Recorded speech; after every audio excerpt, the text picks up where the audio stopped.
Hi, everyone. Thank you so much for joining today. This webinar, Tips and Traps to Avoid When Banking Online, is part of our 4-part financial management webinar series presented by the Ontario Nonprofit Network and Imagine Canada. At this time, I'd love to thank the Ontario Trillium Foundation, the Toronto Foundation, the City of Toronto, and the United Way of Greater Toronto for making this webinar series possible. My name is Melanie, and I'm the Communications and Network Engagement Manager here at ONN. If you're new to ONN, welcome. We are a provincial network of Ontario's 58,000 nonprofits and charities. We're focused on policy, advocacy, and services to strengthen Ontario's nonprofit sector as a key pillar of our society and our economy. If you're already a member of ONN, welcome back, and thank you so much for your support. Our public policy advocacy work would not be possible without you. If you experience any difficulty during this webinar, such as visual lag, we recommend that you close your browser and then reopen it. If you're still having problems, please feel free to type them inside the chat box, and one of my colleagues will be able to help you. Now, while we wait for a few more people to join, I wanted to do one quick poll to learn what you're most excited to learn about in today's webinar. So are you looking forward to learning the advantages of automating receivables and payables? Are you interested in learning about the myths and concerns of online banking, including how to maintain internal control principles or fraud prevention tips? Are you interested in seeing examples of technologies that can be used to automate your accounting functions? Or are you also looking forward to exchanging information on which online systems that you're using and your peers are using? So I'll just give you a couple minutes to fill that out.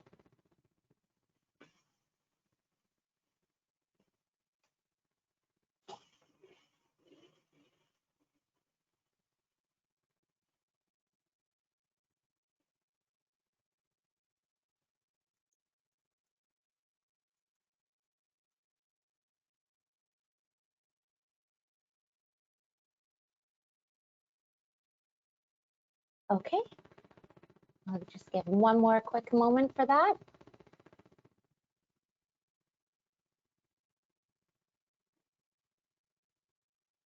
Great, so it seems like there's a big mix today in what people are interested in learning. And what's great is that we are going to be covering all of these topics. Now, we know that there's a lot of content to learn and a little bit of short amount of time, so we're going to try to cover as much as possible. Following the webinar, we are going to have a live Q&A session both here, but we're also going to do a 1-hour live question and answer session on Twitter as well. So if you have questions for Betty, or you would like to follow along maybe other people's questions, please feel free to write them in the question box here, or you can also send them through Twitter by using hashtag NFPfinance and tagging Betty Ferreira on Twitter.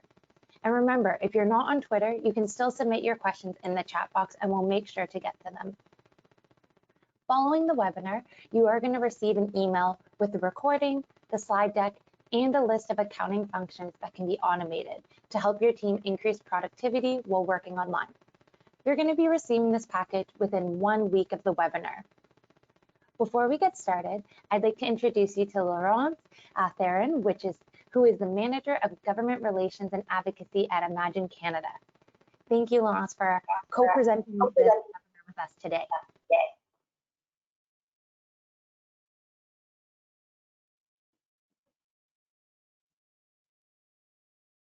Hi, I'm so sorry about this. I'm having a few technical difficulties over here.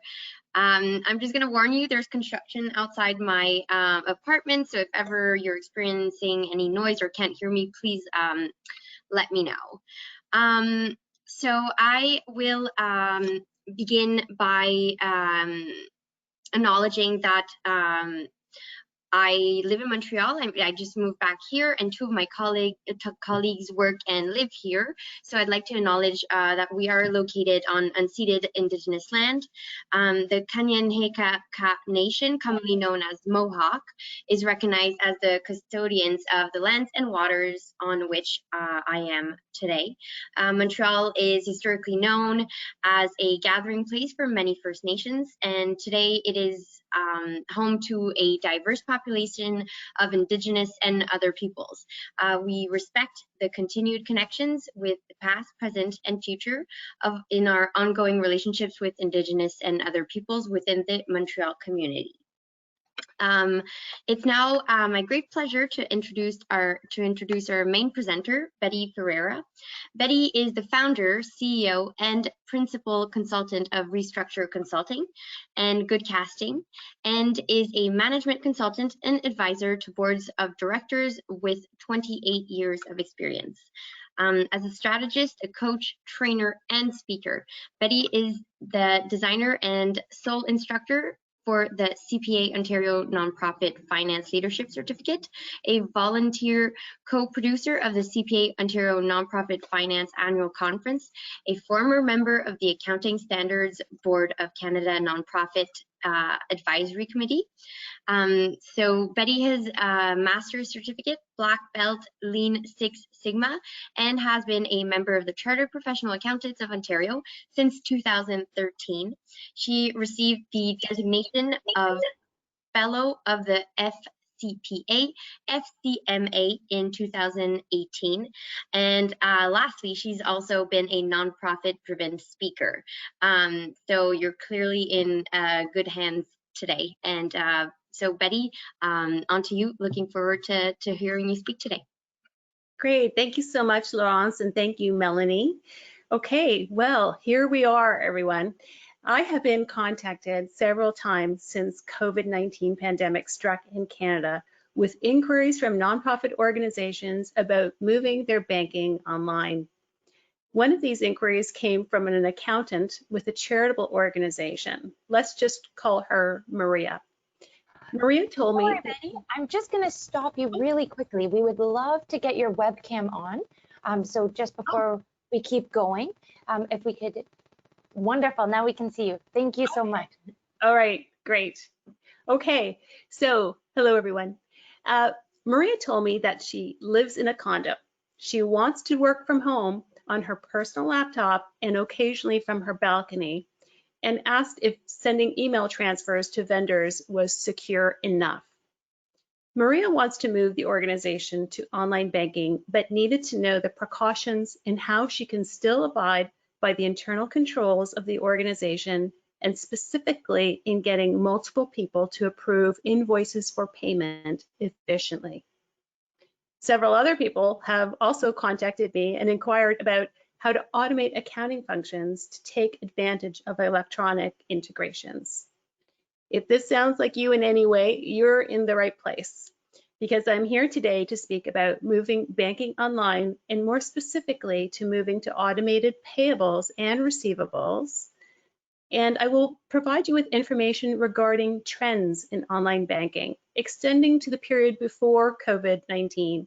And I will highlight the myths, the tips, and the traps so that you can transition to online banking safely and effectively. This is, of course, a very timely topic, as many of you are working from home or you want to work from home, but you, like Maria, are finding that you have to go into the office to produce checks, collect the checks that have arrived in the mail, and go to the bank to make those deposits. You might also be feeling a time pressure these days, especially since my last webinar, to produce cash flow forecasts and participate in scenario planning, spend time in managing cash flow effectively, spending more time issuing payroll to factor in the wage subsidies and temporary subsidies, and you don't actually have as much time to deal with the manual work of issuing checks for payment and going to the bank to deposit checks.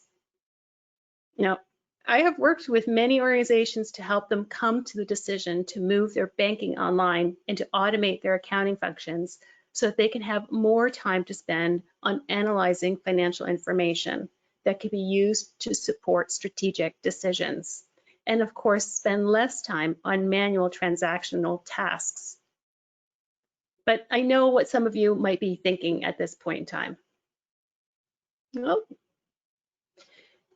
You might be wondering, why move to an online banking system now because of COVID-19 when things may hopefully return to normal in a year or two? Well, let me tell you, while the move to online banking is accelerating due to COVID-19 and due to the requirement to work remotely, the move to online banking has been trending in the past 10 years, and it does not look like that fad is going to be short-lived. Online automated banking is the direction that standard practices are moving to. Payments Canada produces an online report on the Canadian payment method trends. You can find this at payments.ca. The 2020 report has actually not been released yet, so I'm going to share with you some findings from the 2019 report. Payments Canada research has found that, of course, businesses are writing fewer and fewer checks. They're looking for easier and more efficient ways to process payments. In particular, EFT payments, electronic funds transfer, have become the #1 method for payment for businesses, not just because it's easier for them, but also vendors like me like it too. It's win-win. But how rapidly are we moving away from checks to online payments? We'll take a look at this. This is from that same report, and it shows the compound annual growth rate. We often refer to that as Kegger. So the Kegger of checks usage, and you can see that it's at a -10% for the past year alone, and -7% for the past 5 years, while online transfers and EFTs are soaring forward. But why? Why are they preferred? Well, let me share some information with you. Some people say anecdotally, and we've all heard, that it's more convenient, cost efficient, effective, safer, and preferred. But is that backed up by research? Well, yes, apparently it is. Leger Research conducted a study in 2019 and determined that e-transfers were preferred because they're seen as the most efficient way to process payments, and it's hard to argue with that. Leger Research also highlights that people feel e-transfers and direct deposit or automated funds are more trusted than checks, So it turns out that we, the collective we, feel that e-transfers and direct deposit or automated funds transfer are more efficient and trusted. And these are two critically important traits. If you produce checks for payments, you know that paying bills can be a lengthy, tedious activity. First, you have to print them. Then you have to include the backup with each invoice. And then you have to get multiple signatures on each check. Sometimes you need just 2 staff, sometimes a staff and a board member, sometimes 2 board members, and it takes a long time to track everyone down. Then you have to prepare the envelopes and the stamps or the postage. And then someone has to go out to the mailbox to mail them. There's so many steps, such a lengthy process, one that is often prone to error. And now to throw COVID into the bunch, issuing checks has become a high contact, Lysol glove and mask inspiring experience. None of this seems appealing at all to me. And of course now issuing payments above everything else is increasingly perceived as an undesirable activity.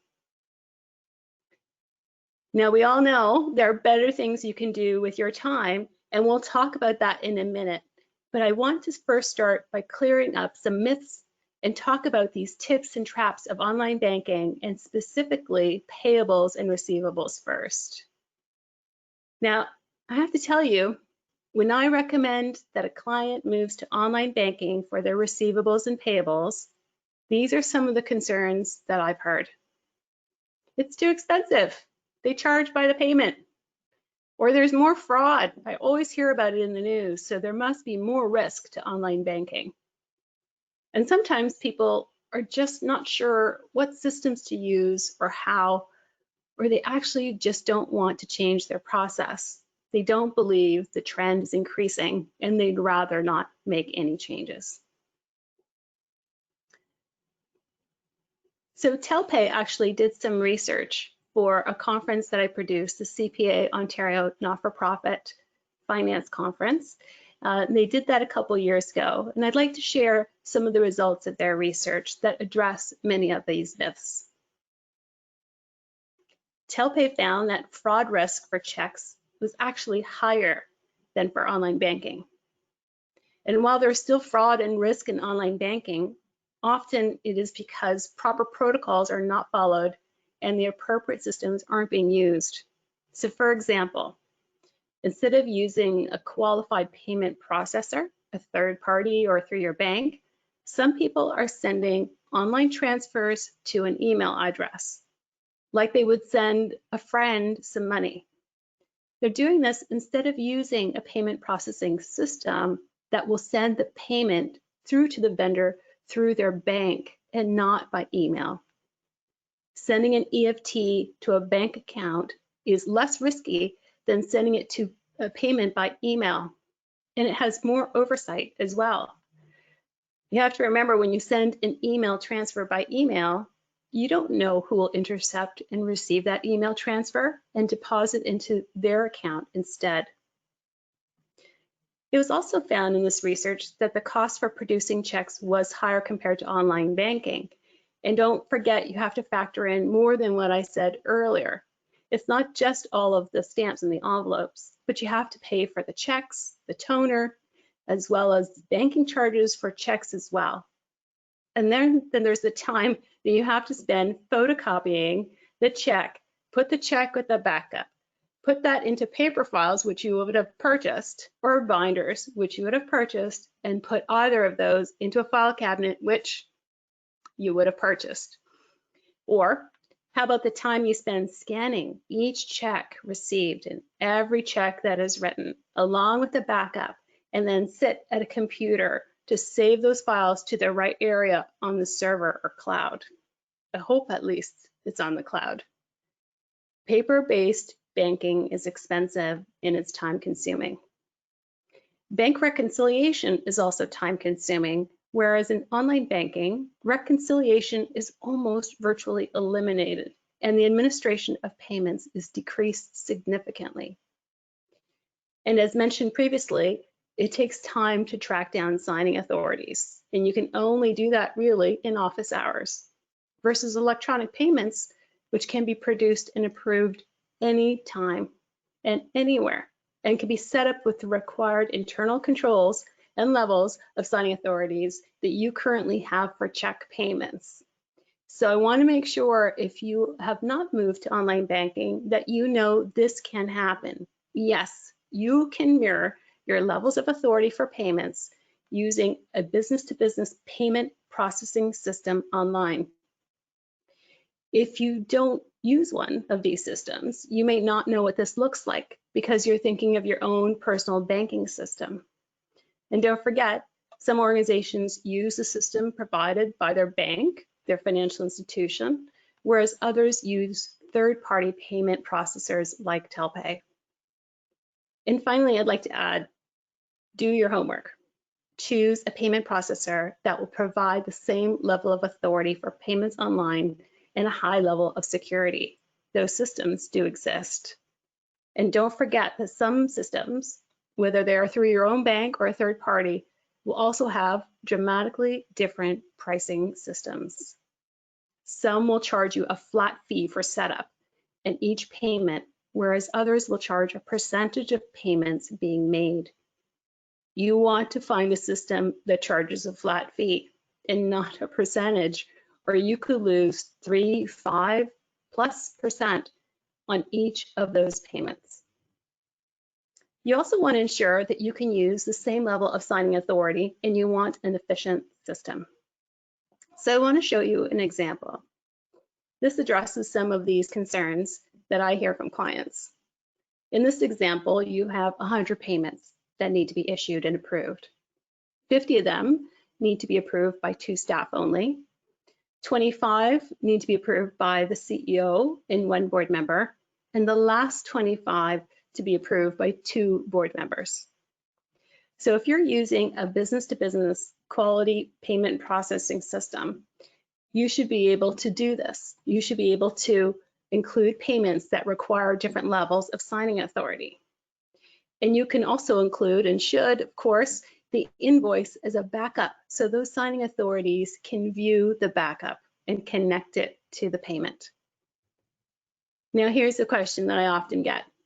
How about if one person wants to reject one of the payments? Does that mean that the whole batch is rejected? And no, that's not what we have found. One payment can be rejected without rejecting all of the payments in that batch. If one board member, say, for example, rejects the payment, they can leave a note as to their rationale so that others can see. Another thing to know is that, for example, you might have 4 signing authorities. And in your signing authorities, as board members, you may only need to have 2 on any given check, but you can send it out to all 4 because you don't know who's on email that day and how much time they have to review their emails. So you can send it to 4, and the first 2 who can sign, or the first one that signs, is all you need. So these systems do exist. Do your homework and ensure the system that you select allows for these levels of authority and control. I think that deals with a large part of the major concerns that I'm hearing about online banking in general, but I'd like to get into now these tips and traps and the real day-to-day tactical and strategic areas that you need to be aware of. Now, first, I just want to highlight that these might all seem simple and common sense, but you would be surprised how many times they're not followed. Even when they seem logical, I would say review each of these with me now and take some notes following this webinar so you can review your systems. Okay, so let's start. With online banking, you should have multiple person and multi-factor authentication. We just spoke about the multi-person approval. This will limit fraud, but you should ensure that there is multi-factor authentication as well, as this will mitigate risk of fraud and online cyber risk. This provides multiple ways to authenticate the user of the system. You might already have multi-factor authentication set up for your own personal banking or maybe for your email. And so the system is very similar. You should also review who has banking access on a regular basis. Organizations often forget to remove the former treasurer, the former chair, or executive director as a banking authority on the registry at the bank. You'd be surprised to know how many people are on the signing authority registry at the bank if you haven't updated this recently. Disable automatic password save features on all of your browsers, apps, and software. I know it's a time saver, but this is critical for minimizing risk and cyber threats. And yes, you do have to log out and should of any online banking windows as soon as you leave your desk, even if it's just to grab a cup of tea. Ensure that you install a quality firewall, antivirus, and spyware software system, especially now if you're working from home. Ensure that your system and your laptop are all updated. Change your passwords every 1 to 2 months. I think a few years ago, the standard was 2 months, and it moved to 1 month. And now actually, there's a growing trend for changing passwords with respect to online banking, even more frequently than that, including every time you log in. Now, I know, again, you have a lot of passwords like I do to keep track of, both work and personal wise, but please try not to use the same password for multiple logins. If you currently do this, make a note to change the password ASAP. And never do banking on public or unsecured Wi-Fi. Now that many of us are working from home, please ensure that your Wi-Fi is secure. Get some help from your IT representative. And of course, ensure that your browser is up to date. Perhaps you don't have an IT person, by the way. Maybe you are the IT, all the IT responsibilities fall to you. So make sure that you're aware of the updates and you have the most current and up-to-date browser. Here's a tip that I think a lot of people are not aware of as well. You can ask the bank for text and email alerts when there are significant changes in the balances. Now, if you're the executive director of a small to medium-sized organization, and if you only have a bookkeeper or an accountant that comes in part-time or a couple times a month, you should be receiving these alerts as well. Even for small organizations with full-time staff, there should be more than just the finance person receiving these text or email alerts. Keep receipts of online banking transactions. You will have to reconcile and provide backup to each transaction. So these are some of the critical tips. Again, they're common sense and they seem simple enough, but when we rush to getting online and doing online work, sometimes we forget some of these critical pieces. Let's talk about the traps now. Now, if you're thinking of using a service that batches online payments, you should be aware that there may be a maximum dollar amount for each batch payment. So you need to do your homework and find out if that's the case. You also may be limited to only 1 or 2 days a month when payments are made. And so they may not allow you to do one-off payments that can be made at any time of the month. And for those of you that use check capture to do online deposits, you should know that those checks can be rejected if it's unclear. So it's vital that reconciliations carefully capture any failed deposits. And on check capture, there's also a redeposit risk, where the same check is deposited more than once and accounted for in the accounting system multiple times as well. I know it sounds ridiculous, but there are organizations that this has happened to. So make sure you sign and date the back of each of those checks with each deposit. Know that there may be fees or a max limit for the number of check capture deposits that you're allowed to do per month. So it's really important to assess what the maximum amount of monthly deposits you've had over the last year or the last 2 years to understand the number of deposits you need in that package and factor in any growth in the number of receivables. Now, while online banking might be safer and relatively safe overall, it's not perfect. Banks can still be hacked. Things can still happen. And here's one that Maria should be especially aware of if she's going to work on her laptop on her balcony of her condo, and that's keylogging. Keylogging can occur if you're on unsecure Wi-Fi and people can basically track your keystrokes to determine what your login and your passwords are. So be careful again if you're using your own Wi-Fi as you work from home. Check to make sure it's secure. In the case of Maria, when she was on her balcony, her Wi-Fi connected automatically to the cafe next door, and that was actually unsecure. So make sure, double check anytime you're on the internet doing banking that you're on a secure private Wi-Fi network. Okay, so I will skip to the last trap now. And this one will become increasingly important to you as you move to or increase the number of vendors that you pay online. When you ask the vendors for their banking information, so you can do EFTs, use a password-protected PDF and take extra precautions here. Send the vendor the template PDF and then ask them that they password protect that completed PDF. Then ask them to send the PDF without the password to the PDF in the email. So including the password in the same email is risky, especially if you are both not using encrypted email. And also ask them to save the PDF with a name that doesn't say banking information for company ABC or something similar to that, because that's a huge tip-off, right? So in best case scenario, you would ask the vendor or supplier to save the banking template with a different title like information as requested, or perhaps they can save that file name with their personal name or their company name. Then you would ask the vendor to send the password-protected PDF, in best case scenario, using encrypted software like Proton. Now, again, any of the company names that I mentioned during this webinar, and just generally, I do not endorse, and I don't receive affiliate income from any of them. So this is just one example that I'm aware of, and perhaps there are others that you may know of that do similar work. But Proton is an encrypted software system.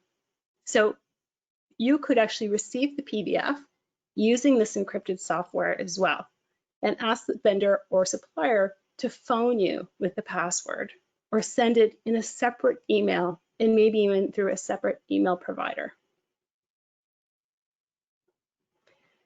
Okay, so I think we've dealt with the major tips and traps to moving online banking for receivables.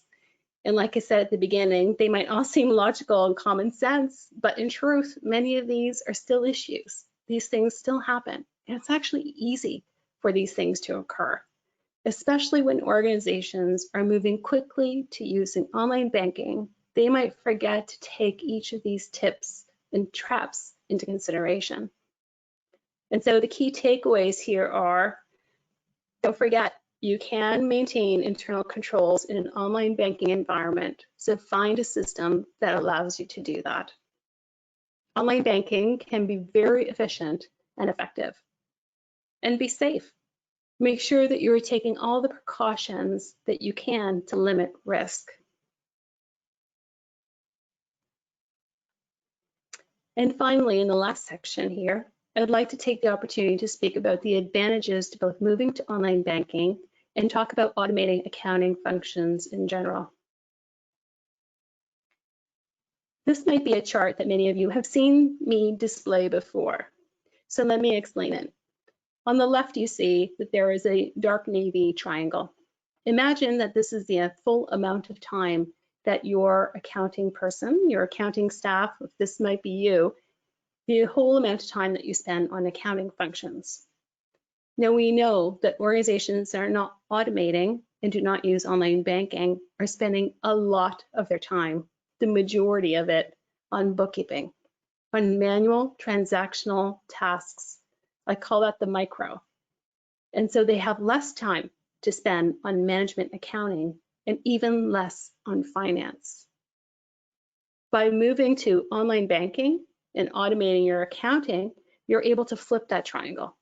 You're able to condense the amount of time that you spend on these transactional manual tasks and spend more time on management accounting, more time on generating information and analysis that will continue and contribute to strategic finance leadership. Now, similar to the benefits of online banking, using an online HRIS system that integrates with payroll and your accounting system as well will allow you to streamline transactional tasks and save you so much time that you can reallocate to other functions. These days, you can use technology bridges. So these are bridges that connect one system to another. And these bridges are like Automate.io, Workato, or Zapier. They integrate two different systems and minimize data entry and keep data entry to an enter once protocol. Now, these bridges can be used to link, for example, QuickBooks Online with Salesforce, and I have an example to share with you about that in a minute. Or you can use systems that directly integrate with each other without requiring a bridge at all, like HubDoc, Receipt Bank, or Expensify to QuickBooks. HRIS systems like SAP Concur, and I don't think I have their logo up there, but SAP Concur, for example, or Enterprise Time, you can link those directly to accounting systems and to payroll. So I just want to talk now about an example to bring some of these names to light.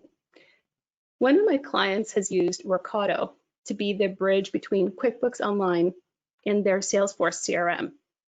This organization uses membership invoices on an annual basis to their members and includes an online link in the invoice for members to pay their annual member fees online. This online payment, once received, is entered into both QuickBooks Online and Salesforce CRM through the use of Workato, requiring entering data just once for those two systems. And because many paid online, there's actually not much data to enter or reconcile. Instead, the postings were just reviewed and approved. Entries from memberships paid online were streamlined to 10% of the time.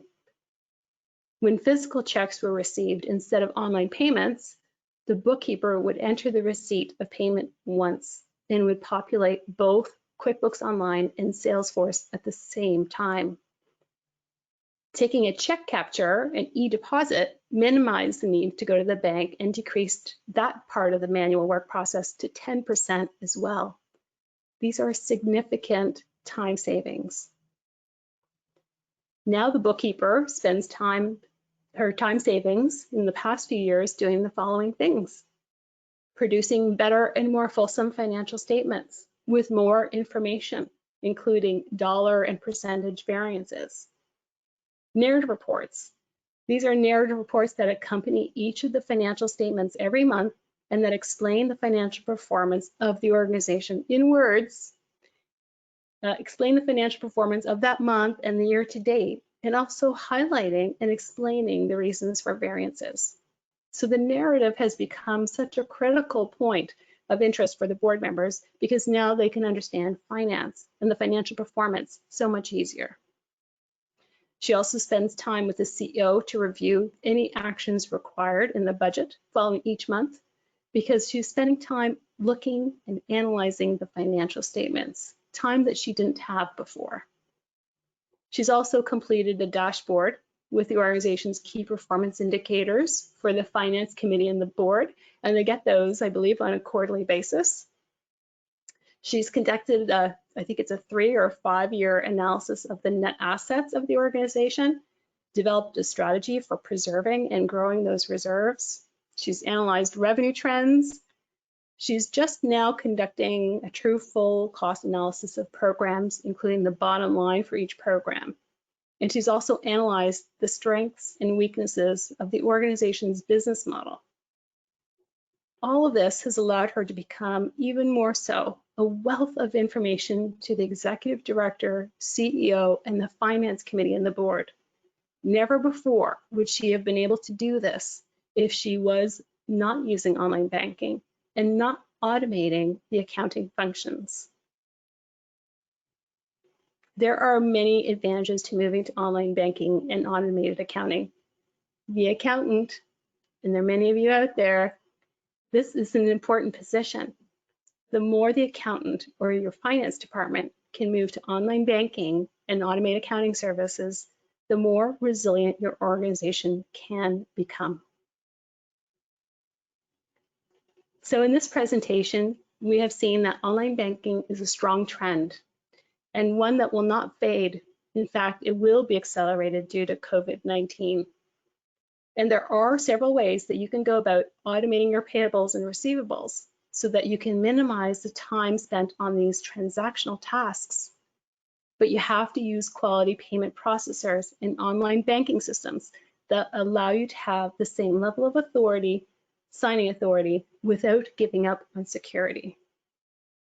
And in addition to the right systems, you need to make sure that the right practices are followed consistently to minimize risk due to fraud and due to cyber threats. And so I hope this brief presentation has demonstrated some of the advantages to moving to online banking and automating accounting services in general, and that you use these tips to help you transition safely and effectively. Feel free now to use the time to send your questions via chat or join me in the Twitter chat following the end of this webinar. And you can send your questions by Twitter regarding any of the other webinars that you have seen as well. Thank you so much. Thank you so much, Betty. That was such a great presentation, and I'm already seeing feedback from people saying how useful this information was for their organization and how excited they are to use it. Great. Now, we do have a little bit of time before we start the live Twitter session. So I was hoping that I could do a few questions with you live here on the webinar. Boy, you're cutting out, so I hope I can hear you. Okay, I'll try talking a little slower. So the first question that we have is, are there any payments that we should not move online? Where is it better for check payments to be used? And what are your thoughts of automatic withdrawals, such as a phone bill? Are these okay? Yeah, I mean, automated withdrawals are something that we have had experience with for a lot longer than all of these other online banking systems. And so they're quite effective, but that too needs oversight, because what I find is when we do and agree to automatic withdrawals, we tend to forget looking at that invoice. And what I see when I go in to restructure organizations is that they could have, for example, a Bell or Rogers bill that is so expensive for their phone lines. And I think it's because they don't get the bills necessarily or look at them or review them in the same way, that they don't call to make sure that they're getting the best deal. And they may not be seeing those invoices in detail line by line, so they're not aware of increases in the price. So there are other disadvantages to having the withdrawals, but not necessarily in terms of security. There are, of course, will always be issues with security. Nothing is perfect. And so the reconciliation of the invoice to the bank statement is critical. Now, can anything actually be automated in terms of checks? I think I haven't seen anyone suggest that there's an area that can't be automated somehow. Whether it's automated withdrawal or an online payment, as long as it's used effectively and efficiently and there's the oversight. Usually it's the oversight piece, because when things go online and happen automatically, you tend to forget them. So you have to make sure that you're still reconciling and you're still ensuring that there's oversight on those contracts, that you're making sure that if there's a contract expiry date, that you're aware of it. And again, when you have things automatically kind of leave your bank account, you might forget that you need to do this kind of work. So I think that that's critical, is just ensuring that you still have the oversight, you're still doing the reconciliation. I think I captured 2 of the 3 points you mentioned. There might have been a third that I missed in that answer, so let me know if I missed anything. No, I think you covered it. I think the main thing was check, and then the second one was automating. So a few more questions that we have, so we're not going to be able to get to all of them probably. So if I don't say your question, don't worry. We will get through the Twitter online chat. And if you're not on Twitter, you can always email me. I put my email in the chat box, so you can use that as well. So a couple questions from one member is, as auditors, we would like to see evidence that the invoices were reviewed. This is done as normally by way of initial invoice. Do you know of a solution that does this in the online payment world? Because right now, all we know how to use is a paper trail for invoices. Mm-hmm. Yeah, I think that that's something that does need to be evolved. And I think, we've seen the system of online payments, payables and receivables evolve over time. And I think that that's the next piece. I mean, there needs to be backup. And so those invoices that do come in need to be timestamped somehow and then signed, so that there's some way that that they've been reviewed.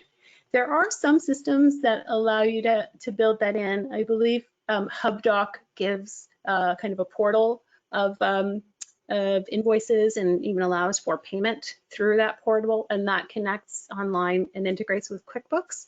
So there might be a way to set up a system there.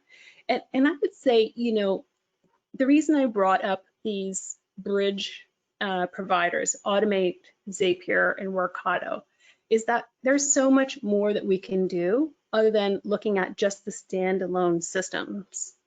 Unless, for my client, unless I asked a tech developer if it was possible to integrate those two, then I wouldn't know.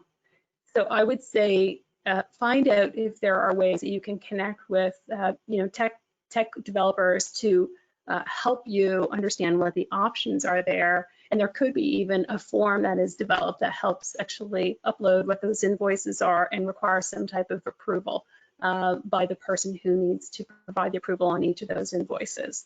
Other than that, it really is about having those online systems that have the invoices together with the payment, and that those are supposed to be looked at. So whoever then is responsible for approving the payment should be required by policy to review the backup information. And so I would say that if you want to look at your internal controls again in your policies, make sure that that stands out to address this concern that anyone, staff or board members approving payments need to review the backup. And I think that if that is made, that might help, maybe not 100%, but help address that concern that that there was oversight on those invoices. Okay, great. And I guess a follow-up to that, someone had asked when they work for a small charity and the oversight's provided by a treasurer who's off-site. So what you just said sounds kind of, their question was, are there any recommendations for internal controls that they should have in place? Now, what you said before kind of sounds like an internal control that they could do to make sure that oversight is completed. Do you have any other, recommendations for small charities for providing oversight if they are doing online payments now? Yeah, so I think what you have are kind of two pieces. Is what needs to happen internally that the executive director or CEO needs to be aware of. And then, of course, you mentioned the treasurer. So what does the treasurer need to be aware of or sign off on? First of all, as you may know, the board, which usually delegates to the finance committee, and then to staff, the development and drafting of those internal controls. So I would say now that many of you have moved to online banking because of COVID-19, that you really need to go through all of those to ensure that they actually fit the new online world. So there might be some of the structural policy pieces that work in those policies, but the procedures need to be updated because you're not issuing checks anymore, you're not going to the bank and so on. So you have to recraft those so that they fit this new online world. I don't think that the role of the treasurer or finance committee cannot be fulfilled remotely. It can, and I think that the only point would be the one that the auditor just mentioned, is that you need to have some way to ensure that the payments are being authorized and that they've seen the backup. So there has to be some kind of way to ensure that has happened. Now, what some organizations do is they produce a check register or a payment register, and they might send that to, in addition to their treasurer or to whoever is signing, and have them review that along with a backup. So that requires a little bit of work in terms of scanning and sending a secure PDF.